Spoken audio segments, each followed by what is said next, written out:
At 69 sa loob ng pananakop ng Espanyol sa Pilipinas, may isang sayaw na inihandog ang Espanya, ang Cariñosa.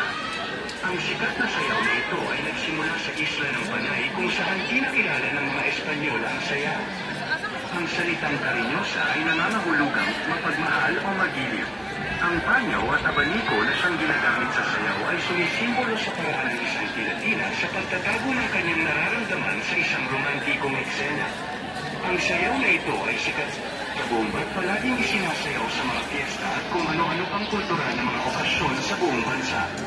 Sa nagdaang siglo, iba't ibang bersyon ang nabuo sa sayaw na ito, iba't ibang estilo ng pagbilig at tawan ang makikita. Ngunit ang pinaka-elemento ng sayaw ay ang parang pagtataguan at pagkakabula ng maninayang. Mga kababayan, ang Cariñosa.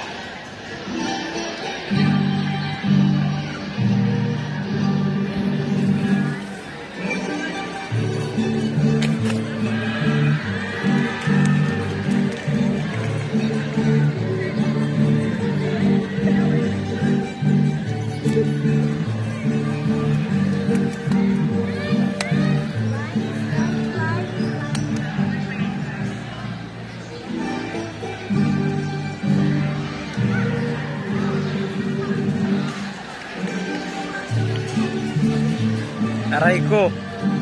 Ano yan?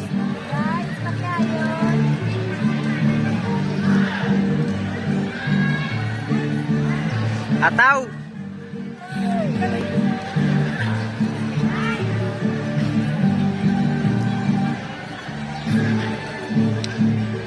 Ala. Ano na, Days?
Agay.